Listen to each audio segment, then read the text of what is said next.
All right. I quickly want to set expectations for the talk, that this is a talk not about the semantic web, not about linked data, but it's very much about APIs and software architecture and databases. Not specifically graph databases, but databases in general. So if you're here and you expect to talk about the semantic web or one of the other topics that I mentioned, you still have a couple of minutes to switch the room. All right, so my name is Nikolas Burk. I'm based in Berlin, and I work at a company called Prisma. And we build tools for databases and GraphQL. So this talk introduces you to GraphQL, what it is, and how Prisma can be used to improve your API development and build GraphQL servers. And this is the agenda that I want to cover today. So first, we'll start with a GraphQL introduction so that we're all on the same page about the core concepts that you need to be familiar with when you're using GraphQL. Then I'll speak about the GraphQL architectures that are commonly used in the industry. We'll talk specifically about the GraphQL schema as well. And then, of course, also about GraphQL and Prisma and how they relate to each other. So let's get started with the GraphQL introduction and the big question, what is GraphQL? So it's a new API standard that was actually developed and open sourced by Facebook in 2015. And it's basically a specification for a type system and a query language. So GraphQL is not bound to a particular programming language, but GraphQL itself really is just a long text document that you can look up on the web that describes the behavior of a GraphQL server. And it has three core primitives that are called query, mutation, and subscription. And we'll talk a bit more about those throughout the talk.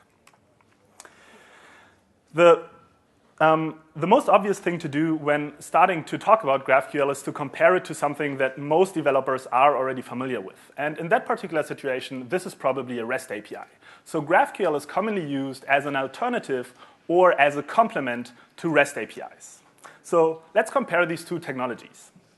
REST, on the one hand, usually exposes multiple endpoints that allow the client applications to talk to a server and perform certain requests. So you could, for example, have a REST endpoint that allows a client to fetch a number of users or to perform a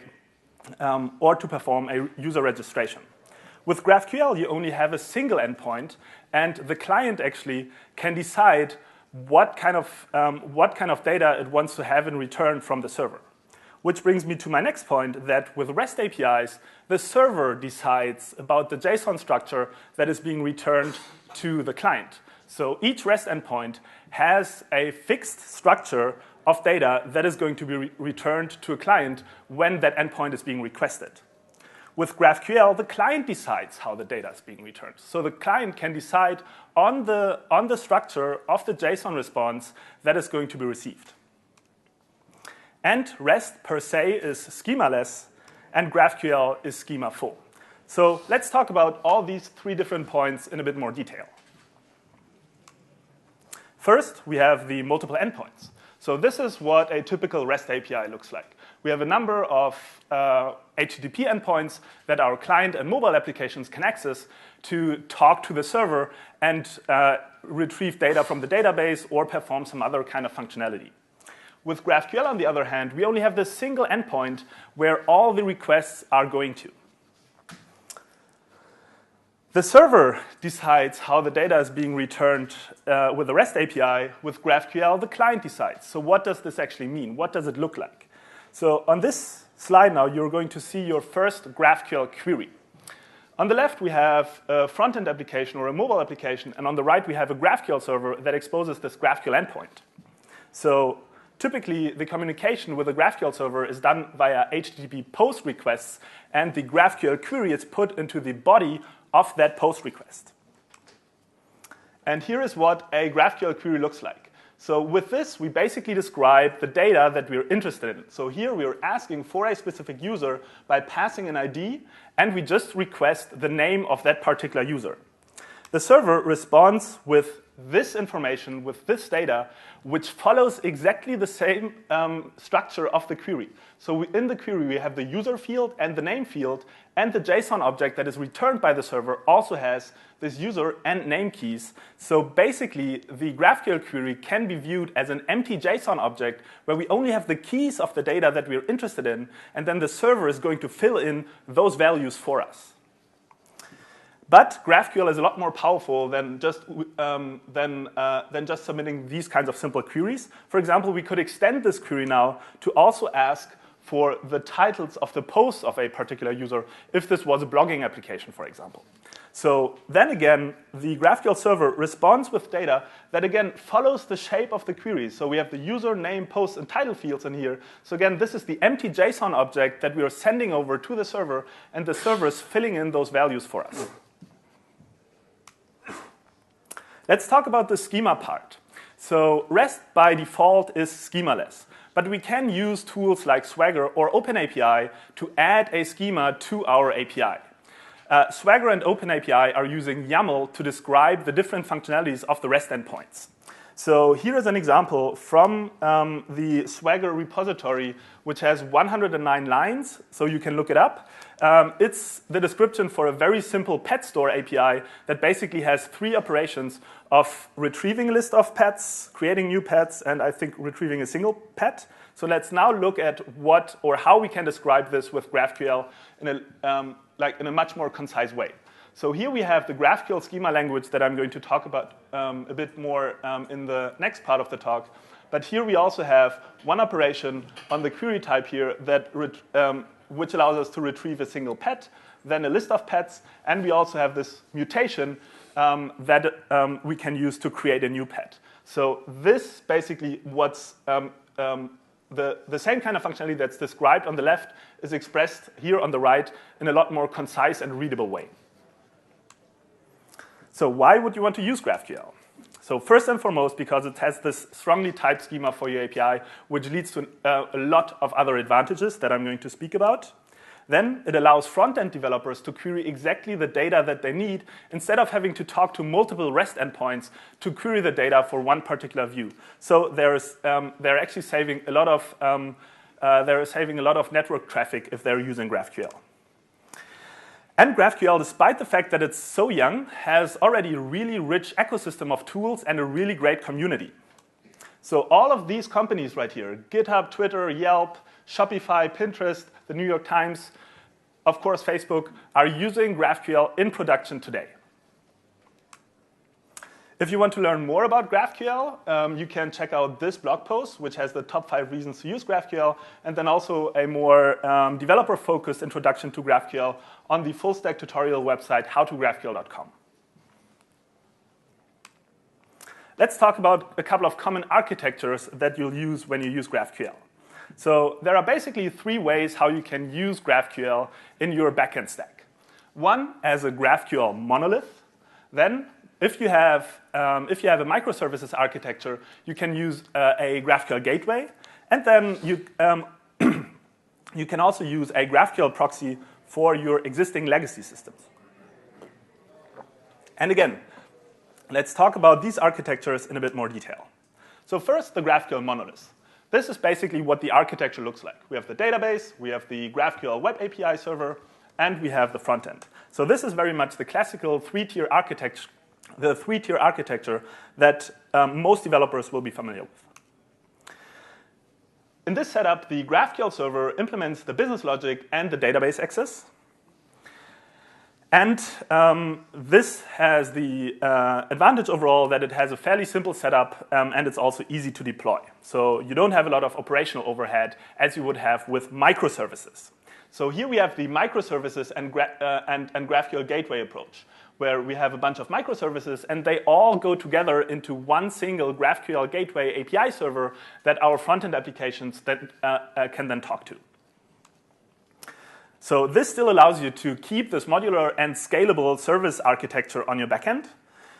if those microservices themselves actually speak GraphQL, so instead of exposing REST APIs, they actually also expose GraphQL APIs, you can use a technique that is called schema stitching, which is really powerful and a really hot topic in the GraphQL community at the moment, which basically allows you in a very, very easy way to merge multiple GraphQL APIs into a single one. And again, you have the central API gateway that your client applications are going to talk to. The third use case is using GraphQL, a GraphQL proxy for your legacy systems. So this is a really neat way to get started with GraphQL.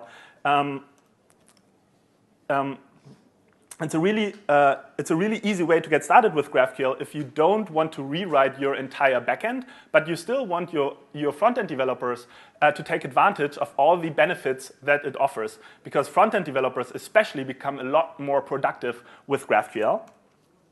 And it's a very, very common use case, actually, that a couple of companies want to start using GraphQL because it makes their front-end developers and their product and the product engineers a lot more productive, but they don't want to go down that route and rewrite their entire backend. So it's a very common use case to actually do this and kind of put this GraphQL wrapper on top of your legacy system, and then your front-end devs can still speak GraphQL and take advantage of the benefits. Now let's talk about the GraphQL schema and what that looks like. So in general, the GraphQL schema is strongly typed and written in what's called the GraphQL schema definition language. So we saw that already on one of the previous slides, and I now want to talk a bit more about this in more detail. The GraphQL schema defines the API capabilities. So it can really be seen as the contract for client-server communication. If I, as a client developer, as a front-end or mobile developer, have access to the GraphQL schema of the backend, I always know exactly what kind of operations I can perform against the backend, what kind of parameters I need to provide, and what the data structures that are going to be returned actually look like. And the GraphQL schema has a lot of advantages. So it is used, for example, for documentation. So each GraphQL API always comes with an auto-generated documentation. So you will never be in the situation again that you're sitting in front of an API and you just don't know how to get the data that you want, because there is an auto-generated documentation that comes with every GraphQL API. So you can just look it up in the documentation. It can also be used as a foundation for code generation and for automated testing, things like that.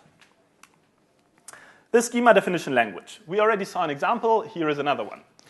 Here we use the schema definition language to define two types, a user type and a post type, and also note that there is a relation between the types. So posts, the post field on the user type refers to the post type, and the other way around, the author field on the post type refers to the user type. These types just by themselves don't express any functionality yet, though. They don't tell me what kind of operations I can perform against an API that would look like this. So there are two special types, actually three special types in a GraphQL schema, and these are called query, mutation, and subscription. So I'm not going to talk about subscriptions today. These are for real-time operations. Query and mutations are the root types that we're using in a GraphQL schema to actually express the functionality that we want to expose from the server side. So queries are just for reading data, and mutations are used for causing somehow side effects on the backend. So if we now wanted to expose functionality for these for this model, we can add fields to the query and mutation type. So here I would add, for example, a user field with an ID parameter that allows me to retrieve a single user by its ID. I could also add a feed query, which allows me to retrieve a list of posts. For mutations, I could add a create user mutation that takes a name, or a write post mutation that takes a title and an author ID. So here we have a simple API for a very simple blogging application with 4 different operations. So let's take a look at what this actually means in terms of what kind of operations we can now send. So if we look at the user operation, for example, we can infer from the schema that we can send a query like this to the API. So we use the user root field, and then inside the user root field, we can add the fields of the user type, so ID and name in this particular case, because the user field returns a user, so we can add the fields for the user in the query. And the query up here would basically correspond to an HTTP request that you would have in a REST API that would look like this. So you would perform a GET request against a user and then user ID endpoint. So these two you could deem equivalent, except that here we are a bit more flexible because we can actually we can decide ourselves what the data that is going to be returned looks like. Here we are bound to the structure that was previously implemented on the server side. All right, let's now talk about Prisma. What is Prisma? You can think about Prisma as kind of a strongly typed access layer for your database. So in really simple terms, it kind of solves the same problem as an object relational mapper, an ORM. That's a really, that's probably the most naive way of thinking about Prisma, but it's more than just an ORM because it also allows you, for example, to migrate your database schema. And it comes with a type-safe and auto-generated client for your database that you can use. So that is basically the ORM part. And it allows you to do declarative data modeling and database migrations. Prisma, we use GraphQL on two levels. In fact, GraphQL is kind of relevant for Prisma on two levels. First, we use GraphQL as a universal database abstraction. So with Prisma, we want to support all kinds of databases. Today, we support MySQL, Postgres, and MongoDB, and AWS Aurora. So these four databases are supported today. But we also want to expand to use GraphQL as an abstraction for all other databases and make it possible eventually for application developers to talk to their database through the Prisma layer. But then also GraphQL as a use case. So we use GraphQL on the one hand internally as a tool, as an implementation detail, but then also GraphQL as a use case. Prisma is a really great way for your application developers to actually build a GraphQL API.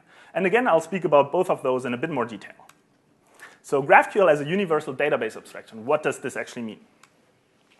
Basically, Prisma turns your databases into a GraphQL API. You have a database, you have a MySQL database, you have a Postgres database. You can take Prisma, add it as a layer on top, and you will have a GraphQL API that can then be consumed by your application developers.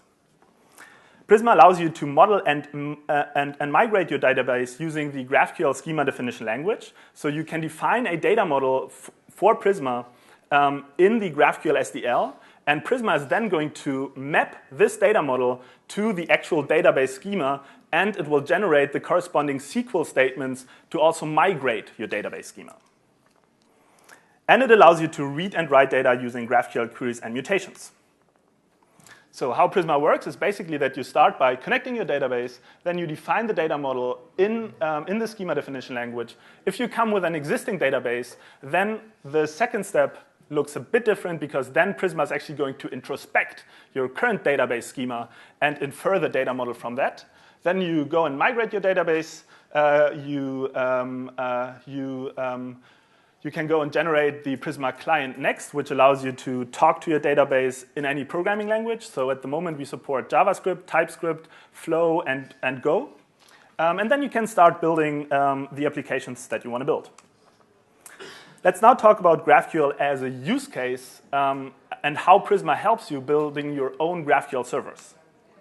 So with Prisma, you get performant query resolution, for example, the n+1 problem. The n+1 problem basically means that on the front end, you're trying to retrieve a list of things, of n things, but then for each of these, you need to make an additional request to get more information from the database. So that's referred to as the n+1 problem. With Prisma, this is solved because we have the built-in data loader pattern, which is also a pattern that was also developed by Facebook, which uses caching and batching to alleviate that problem and actually fetch the required data in a single request.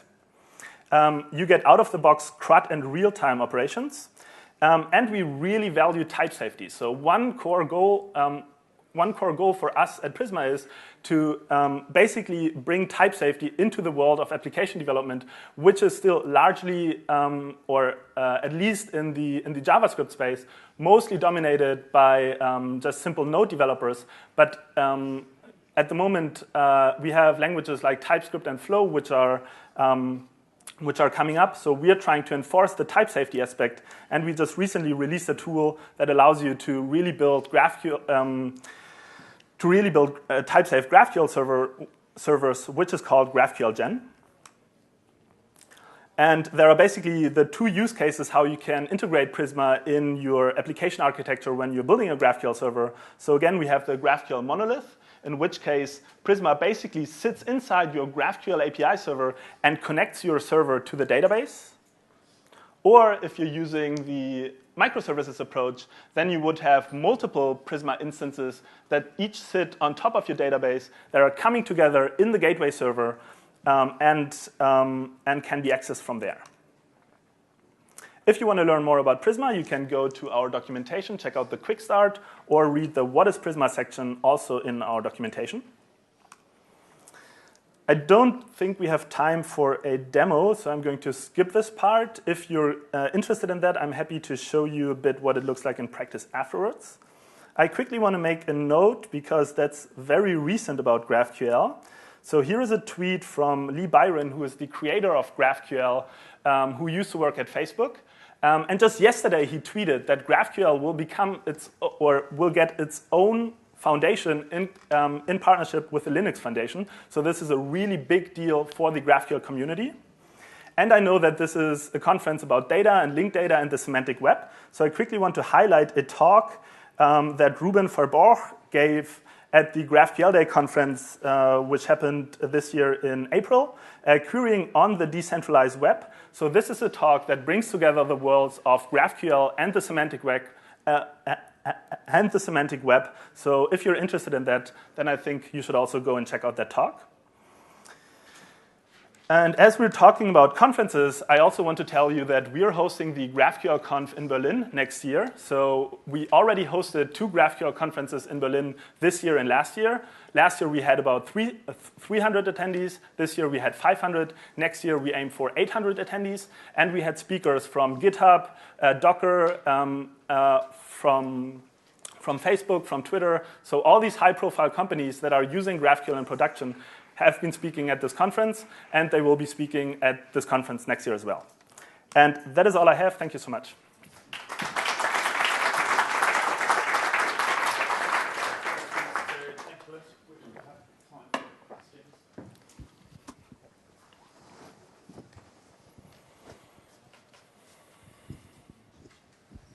Hi, do you have any plans for JSON LD and abstracting Sparkle endpoints? No. So as I said, the linked data and semantic web aspects at the moment are not like too relevant in the GraphQL space. I think that semantic web and linked data are still topics that are more relevant in the scientific world. At least that's my perception. And then on the other hand, GraphQL really was born in the industry, and it's just extremely focused on the industry. And I'm not sure how these two technologies are going to come together eventually, but I think that this is a good opportunity for you to check out the talk that I mentioned, because that's like one effort also from the linked data community to bring those two technologies together. We got plans for integrating Elasticsearch as a backend. Yes, actually, so we plan to support a couple of different, or like as I said, we already support a couple of DBs. So we support MySQL, Postgres, and Mongo, and we also want to support Elasticsearch at one point. So that's on the roadmap.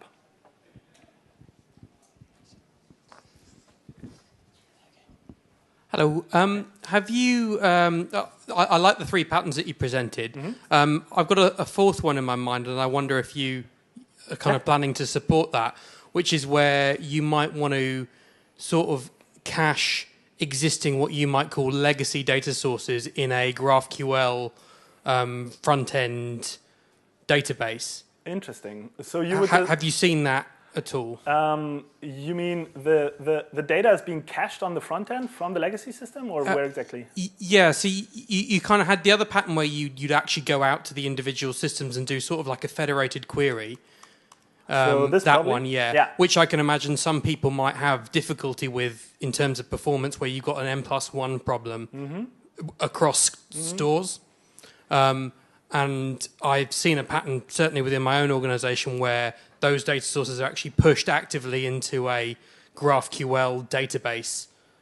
Into a GraphQL database or graph database? Into a database that is exposed via GraphQL. Ah, interesting. So that because you have a huge set of data that is then sort of squashed into the GraphQL schema that you actually want to expose to clients. So that would also be just for reading data then, or would you also perform like mutations against? So that's kind of what I was asking, which is, have you seen that, and have you seen any mutation ability? So I personally have not seen that pattern yet, so I can't really talk about this. I imagine that adding mutations to that would be kind of complicated, but maybe there are ways to make it work. But I think that this would be like probably one of the more experimental use cases of GraphQL. Cool. Thank you. Yeah. Oh, hello. So what do you think, how long would it take to, let's say, if I have any database that you haven't mentioned yet, to integrate in a GraphQL, even in a monolithic architecture? So how long would it take to put GraphQL on top of the database? So with Prisma, that's effectively just a matter of a few commands in your terminal, because that's exactly how Prisma works, that you connect your database, and then with like 2 commands, you have the GraphQL layer for the database up and running. And I'm happy to show you this after the talk. Like, we didn't have time for the demo, but I'm happy to show that afterwards. Okay.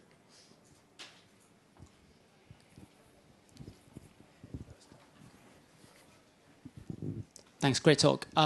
So quick question, if I had a bunch of external semantics, like an ontology or something, which had a very, let's say a very simple hierarchy of subclass, subtype, can I somehow use that in GraphQL to say, these things are a subtype of this thing, therefore if I want that type, get all of the subtypes when you do the typing backend? So I don't know how ontologies would be mapped to GraphQL. In the GraphQL schema definition language, you do have constructs like interfaces and unions, which allow you to express these kinds of relationships, but are not nearly as powerful as you would have in an ontology. And it would be an interesting question, like how an ontology would be mapped to GraphQL. I think on the other hand, it's kind of difficult to bring these together, because the way how GraphQL works and how it's implemented on the backend side has a couple of patterns that you will see in every GraphQL server, which is based on so-called resolver functions. And here the big challenge would be like, how can you bring these resolvers together with the ontology, basically. But I think that this is a very it's a non-explored area, and it's probably the responsibility of the community to actually think about ways how you can bring these worlds together. Wow, more questions. Thanks for your talk. Quick question about one of the advantages of having strict requests and strict response formats from REST APIs is caching. So you can do lots of caching, and because you have a fixed response, you can just serve your cached data out. In this new world, when you democratize that and let the clients decide the format of the response, what happens to caching? So the question of caching is a very commonly asked question in the GraphQL world, because basically GraphQL offers a new approach to API design, and REST is very much coupled to HTTP, and this allows to cache requests on a fairly simple basis. With GraphQL, the caching layer is just different. So you have a lot of caching that happens on the front end, actually. So you will use what's called a GraphQL client, and there is one from Facebook also that's called Relay. Then there is another really big one that is called Apollo client, and these already handle the caching for you. caching can also, of course, be implemented on the backend side. So I'm not sure if there are like a lot of patterns and libraries that have emerged there yet. It's just like a new technology, and these kinds of questions arise. And the best practices how to deal with those also still have to emerge. So I can't provide a really concise answer for how that's done on the backend yet. On the front end, you have this caching layer with your GraphQL client. On the backend, it's basically up to you to figure out a good strategy. But that's exactly what the GraphQL community and the GraphQL ecosystem is doing at the moment.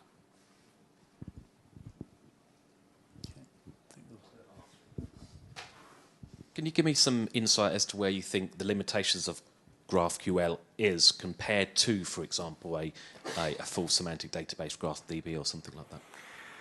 I think that like one of the biggest difference between GraphQL and semantic technologies is basically that GraphQL is really just an API technology that you entirely have to define yourself. So you're not taking advantage of any like meta information as you do with semantic technologies. With GraphQL, you really just define a schema for an API, and you're responsible for implementing that. So you cannot just connect a GraphQL API to some existing source of data and expect that it's going to work. You actually have to implement the connection of GraphQL and that data source.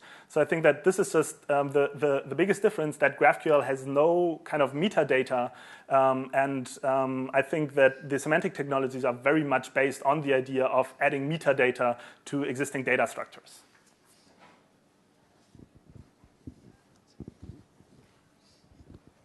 So for me, it's not actually a question, it's an answer, because GraphQL is indeed used in the semantic web already. Okay, awesome.